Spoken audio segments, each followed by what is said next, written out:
Hiya peeps, welcome back. What are we doing today? Right, we're back here in the barn with the ZX12. We've got a couple of jobs to do on this. First job we're going to do is a coolant system service. And this is something that's very often neglected on motorbikes. People will regularly change antifreeze possibly as part of their service schedule, but there's a couple of other components that have a shelf life and need to be addressed on a fairly regular basis. So I usually work on a principle of about every 5 years. Thermostat, all right, that needs to be changed. They don't last forever, they are a serviceable part. Probably 5 years might be too long on some bikes, but it's not like I use the bike every day. Another very commonly overseen component is the radiator cap. Again, it's a serviceable item. Every 5 years, get it changed, whether you think you need it or not, because if there's any bypass on that, the cooling system isn't pressurizing properly and it won't run at the right temperature. It's physics, just can't do it. So I've bought those components. The other thing I've bought is a new temperature sender switch. Again, maybe not a serviceable item, but this is a 20-year-old bike. And I want to make sure that what I see on the gauge is correct. So yeah, it's 100 quid, you know, but it's a hell of a lot cheaper than a seized engine, believe you me. So we've got those components and the seals. One other thing I would stress here is that the things I've bought from Kawasaki as genuine components, right? Yes, it's a little bit more expensive, but if you buy the stuff off of auction sites, especially the cheapest possible one you can find, chances are it won't function properly. Chances are it might be an out-of-box failure, or it might fail in the middle of a run. Do you want to take the risk with your, several £1,000s worth of bike and same sort of cost to rebuild the engine? So yeah, genuine components are going into this. The other job we've got to do is, last year I put LED headlamp bulbs in the bike. What a difference that's made. It's massively reduced the current drain because there are two headlamps. It's given me a white bright light, which is really, really good on this bike. So I purchased at the same time all of the bulbs, LEDs, for the clocks, because typical bike, I think the tacho's bright, half the speedo's not working, and you can't see the liquid crystal display very well. Where you've got the temperature gauge, the fuel gauge. So whilst we've got the fairing in a state of disrepair, we'll have the clocks off and we'll get those bulbs replaced. The only other job I'd like to do is, as the fairing's off, we've got some little air fins there. I think the camera might pick those up. If not, just at the bottom of the fairing on the, I was going to say driver's side, maybe not, on the right hand side of the bike as you're sat on it. That one has taken some crash damage. It's a little bit loose, it looks horrible, and it needs to be taken off, the fairing repaired, and then put back on so it's solid and pointing in the right direction. Apart from that, this bike is really fit. The Scott oil is working, everything else is great on it. I can't fault it at all, really. So yeah, that's what we're doing. Let's get cracking. So, yeah. This, my good friends, is our radiator cap. And as you can see, it's all brown. Okay, so I would say that this is the original cap for the bike. I would also say that that probably hasn't had a coolant change in a very, very long time.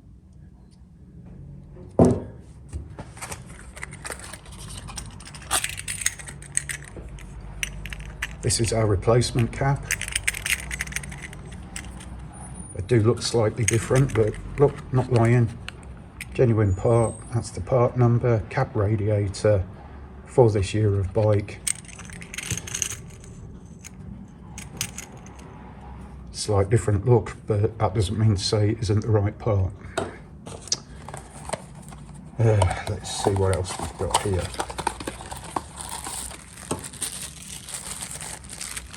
Rubber seal.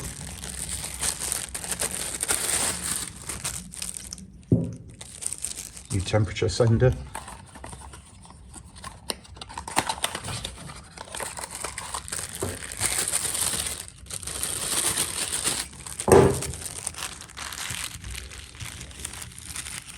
New thermostat. And I gotta admit, I love the boxes, especially this one with the Kawasaki logo on it. How awesome. Yeah, so they're the parts we're going to fit. Okay.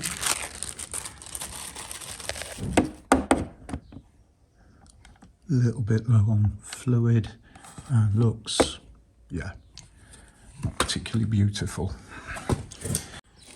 Okay, well, we're all set up and we're going to drop the coolant. Now, I look in the header tank and everything looks clean and shiny, nice green and smashing. I look in the radiator and it's all brown and shitty. So let's see what's going to come out the bike.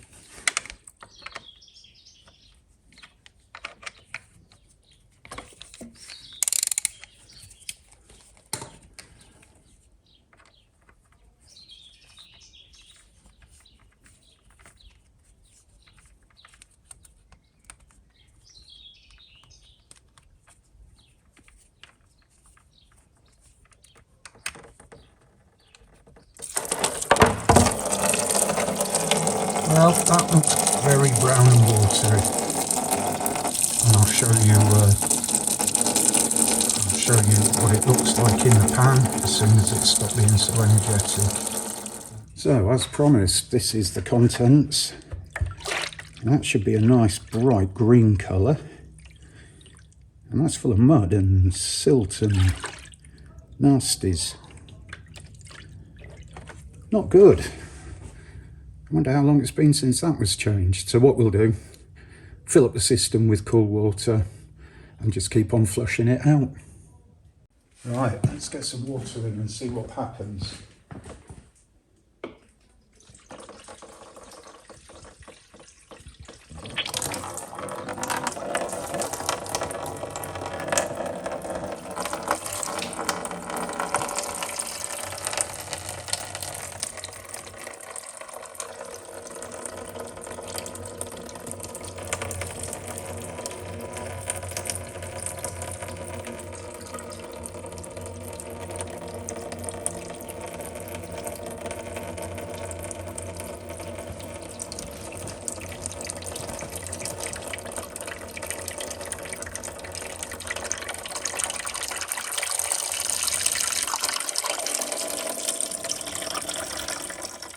Right, this expansion bottle is like absolutely full of goo.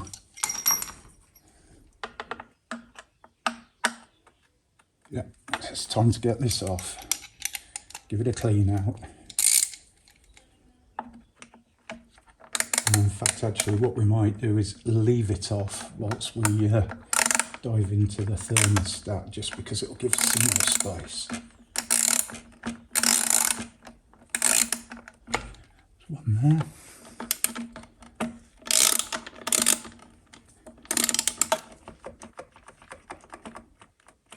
That looks to be the only two.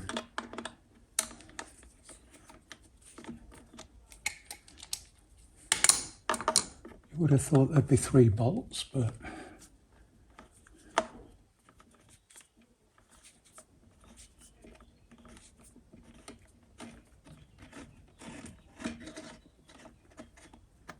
one.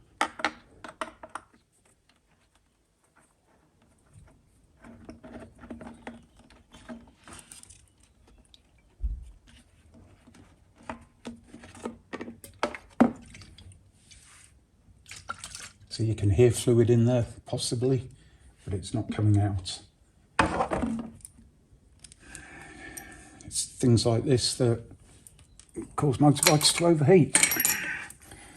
Because how do we know that the rad wasn't down on fluid? So let's see how much extra comes out. So what you see in there, that pink stuff, is American water wetter.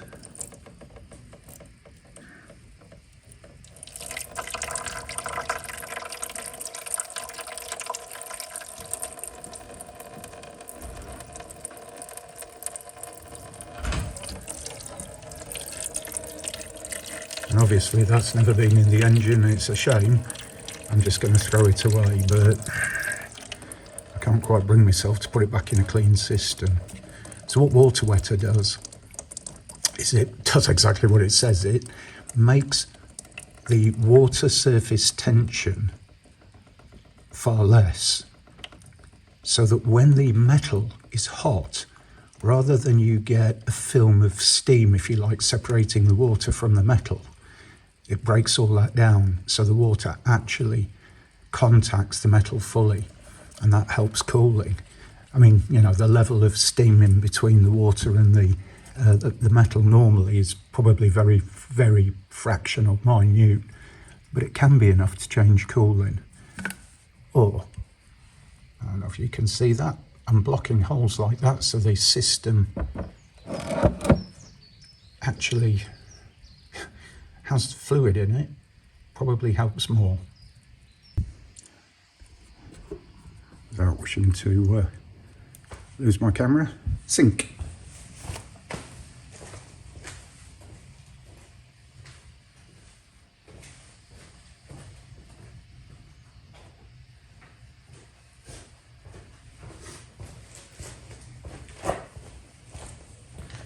And put the cap back on.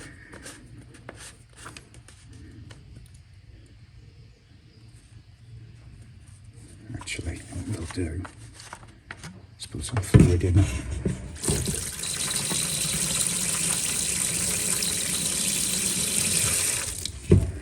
Put the cap back on. So we've got a weight of water now. We've got a punky thing.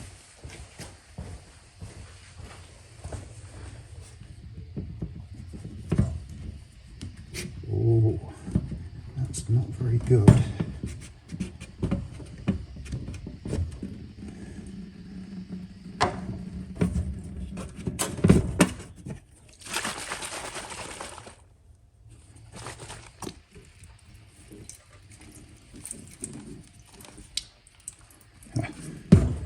Look at that.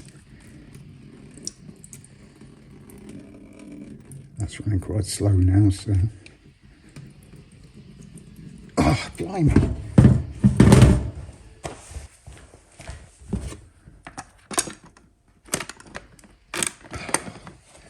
You are going to be awkward, aren't you?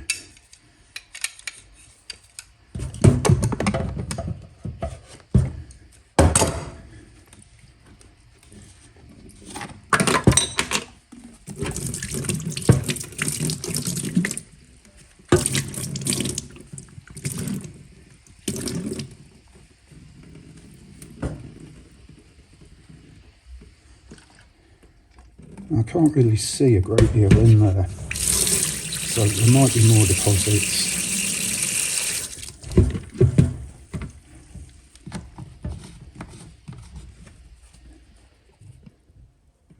So that's blocked up again.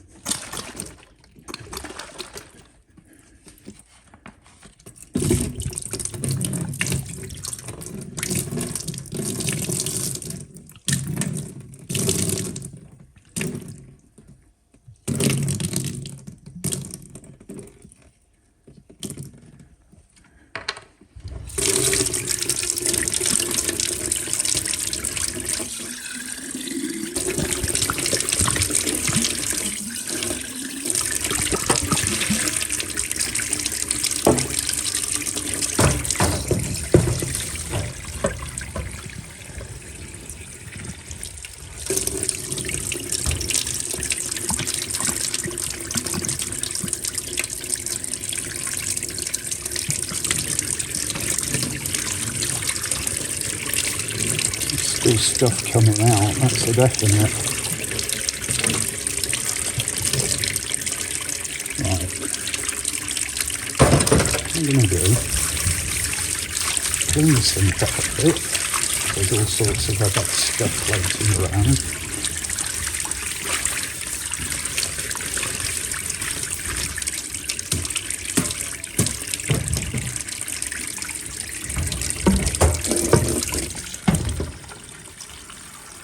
There's no chunkage in there really now. Oh yeah, there's definitely still stuff coming out.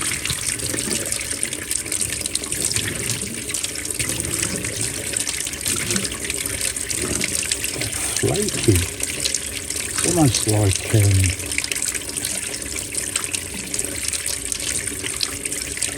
I've been using normal water and it's got lime in it. See all this? Well guys, we're back on the ZX12 and to be honest, it doesn't really get much worse than this. So let me explain what happened in this area. You see in this big dark void. There was the thermostat housing, the thermostat, and there was also another pipe where you can see the little open orifice there. But what's gone wrong? Well, this thermostat housing, as you can see, 4 very small bolts. I think they're a 5mm metric fine thread. 5mm is not a great deal, yeah? And there is very little room in there to work. And I don't know if we can get it to focus. Yeah, just so around midway in your picture, what you see in here is the back of the engine block. 3 bolts came out. One of them, the bottom one, just there, sheared the head off because they're corroded. And you can see with the amount of corrosion in there that, you know, we're kind of in the poo. The corrosion isn't such a big problem. That'll all clean out. All in all, the system's actually pretty damn clean. But what that does mean now, if I can get it better, is that if I cannot get that stud out with a pair of mole grips, and believe you me, that's bloody hard to get in there, then the only alternative I've got is to drop the engine out and remove that properly. You just can't get in. That black sort of plate in this area that I'm touching here, that's the frame. And as you can see, if I put my hand in there, that's all that space taken up pretty much. Yeah? That's how small that gap is. Now luckily there is no sort of frame under this engine, so the exhaust come off, radiator out, several bolts, fuel injection, I'll leave on, just disconnect everything off the fuel injection. It is possible to get this engine out. You know, it's probably easier than on some of the old bikes where you had a load of framework around it, because I can pretty much drop this down when it's all disconnected. But do you really think I wanted to be doing that? You know, this was meant to be a quick, simple item to do. Bearing in mind, this is serviceable product, right? When you have a major service, that thermostat should be changed. Yeah? So you're meant to do this fairly often, and that's the problem with bikes like this. This is a 2000 bike, and I'm pretty sure that's original. I'm sure the tank cap's original, and because nobody's ever undone it on a fairly regular, you know, 2, 3, 4 year basis, everything's seized up. So one of the things about dropping the engine out, although I don't want to have to do it, is I can make sure things like all the hoses are good. I can, you know, make sure all the correct clips are on. I can free up everything that needs to be regularly serviced. And the other thing is I can do the shims. Okay, because one of the other problems on this bike is the frame, you can't see because of this plastic, comes right above the top of the engine. So to do the shims on this bike is very, very awkward, and I'm just not taking second guesses on regular servicing. So yeah, that's where we are. That's the disaster. Now I'd love to show you me struggling and scraping my knuckles trying to get that little thing out, but I think the best thing I can do, crack on. It's Sunday. If I cannot get it out, then I've got to resign myself to doing the engine out, and then I might as well go and do a whole load of homework, you know, and plot and plan and buy some more seals and bits and bobs and just get the job done. The other advantage is I've got a few oil leaks on this engine. I can get the engine out, I can sort out all the oil leaks, and when it goes back in, it'll go back in fully serviced and serviceable, which is more important. All right, so you buy a 20-year-old bike because it's your dream bike. This is what it takes, folks. You know, you can ride it. I could have ridden this, could have maybe got another 2 or 3 years out of it. Eventually it would have gone bang, or I would have put it into a garage and it would have cost me a bloody fortune to have someone else do it. I'm in no rush. I'll just get the work done, and then every time I need to service it, I'll be able to. So, right, I'm going to have a brew, crack on, and then we'll have a little bit of a chat. If not, that bolt comes out. Catch you then. Right guys, well, it's simple as this, right? I've tried to get my hand in there in a pair of mole grips. It's right in the middle of the engine, sort of 6-inch in, 150mm, 200mm in. I'm not going to get in there, get the mole grips on straight, and then have any movement up or down to unscrew this. And because it's such a small bolt or thread, by the time I've clamped onto it a couple of times with the mole grips, that's going to be that. Yeah, it's stainless steel, which is going to be a nightmare to drill out without wandering off and scrapping the alley, you know. So it needs to be done properly. I'm just really it's stupid to try and do this kind of work as a bodge. Yeah, it needs to be done properly. So that means strip down of the bike, get the engine out, do all the work. It'll be worth it. I'll have it ready probably just in time for winter, which is useless, but at least it'll be done. So the next thing, tidy up. I've got a few jobs to do on the bench, and yeah, finish off glass fibering, go and plot and plan. Lucky me. Catch you in a bit.